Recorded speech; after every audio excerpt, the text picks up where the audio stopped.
Hi, I'm Richard Vague with Tychos. This week, we're going to take a quick look at Japan's government debt, which at 229% of GDP is the highest by far among major developed countries. You may recall that in 1995, Japan was the world's second largest economy with 18% of world GDP, trailing only the US at 24%. Many were certain it would overtake the US, and some even sent their kids to learn Japanese to be prepared for the New World Order. Today, according to the IMF, Japan's share of world GDP has plunged to a mere 4%, and it now ranks fourth behind the US, China, and even Germany on a dollar basis, and also fourth on a PPP exchange basis or purchasing power basis behind China, the US, and now even India. In the 1990s, people thought Japan had ascended to that lofty number 2 position through its superior manufacturing capability. And that was partly true. But the main driving force was its frenzied commercial real estate lending, both in Japan and places as far away as California. That real estate lending led to massive oversupply of office buildings, which became a house of cards that catastrophically tumbled down, leaving Japan's economy moribund for over 2 decades. One of the things that propped Japan's economy up was that in that bitter aftermath, it did a lot of government deficit spending, which helped lead to its large level of government debt in the aftermath. As an aside, from that troubled point in 1995 to the more recent numbers of 2019, Japan's government debt went from 91% of GDP to 227% of GDP. The money supply nearly doubled to GDP, and yet, during that same extended period, inflation averaged only 0.17%. But let's look a little closer at Japan's government debt, because things are not what they seem.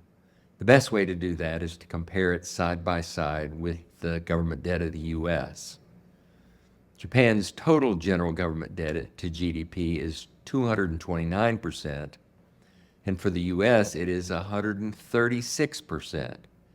And when we say general government, we include both the federal, state, and local levels. However, the governments of both Japan and the US own financial assets and have used debt to acquire or fund those assets. So a better understanding of debt is to show the net debt after subtracting those financial assets that it owns. Japan owns 139% of GDP in financial assets, and the US owns far, far less at 31% of GDP. So the net government debt in Japan is 90% to GDP, and for the US it is 105% to GDP. A little bit of a surprise in that the US's debt is higher than Japan's on this net basis. But it's a more realistic way to look at Japan's government debt, and it tells this starkly different story. Japan owns a lot of financial assets, including a lot of its own government debt, a lot of Japanese stocks, and a lot of the financial assets of foreign countries. That's a partial result of the trade surplus it has often enjoyed over the last few decades. Japan's not alone in owning a lot of financial assets. You see something similar in some European countries, and of course in China, which by definition, given its communist legacy, owns a large number of state-owned companies. The U.S. is actually on the other end of the scale among large developed countries, in that the federal government owns very little in the way of financial assets, with the largest portion being the $1.5 trillion in student loans it has made and now owns or has on its own balance sheet. But analytically, There is one more step we can take here to understand Japan's government debt, and that is to also subtract the non-financial assets each government owns to get a picture of the resulting net debt after considering this.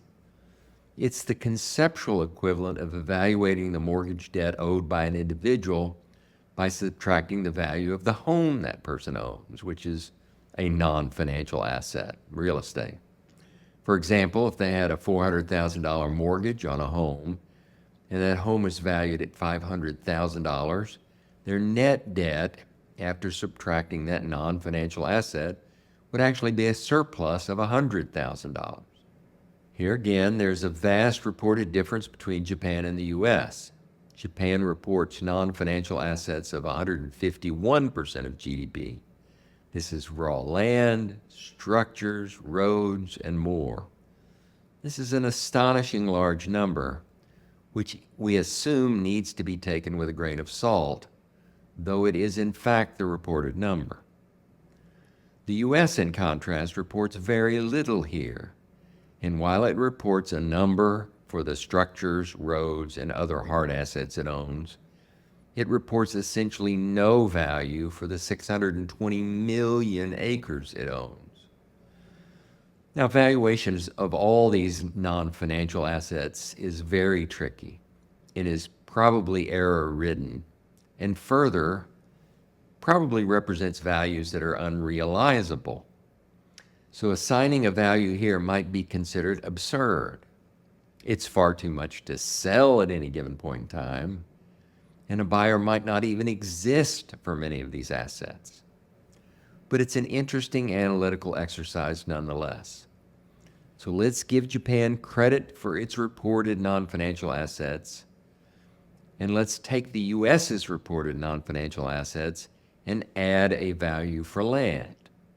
The U.S. government owns about 620 million acres, give or take 100 million. And if we take the average price per acre in the U.S.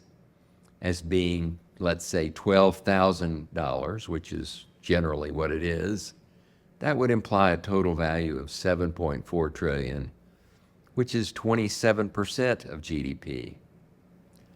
So now let's take the net debt after subtracting financial assets, which we did previously, and subtracting non-financial assets. Here we see that Japan actually has a surplus value of 60% of GDP. So its government, in theory, has a positive net worth of 60% of GDP. And the U.S.'s net debt is all the way down to a mere 7% of GDP. In any event, Japan's government debt should be thought of as at most 90% of its GDP after consideration of its plentiful financial assets, and it may be fair to go further and give some credit for its non-financial assets and view its net debt as being some amount below that 90%. It always pays to dig a little deeper into the numbers you hear bandied about to get a better sense of what the implications really are. If there are numbers you want us to look at more deeply, just let us know. That's it for this week. Thanks.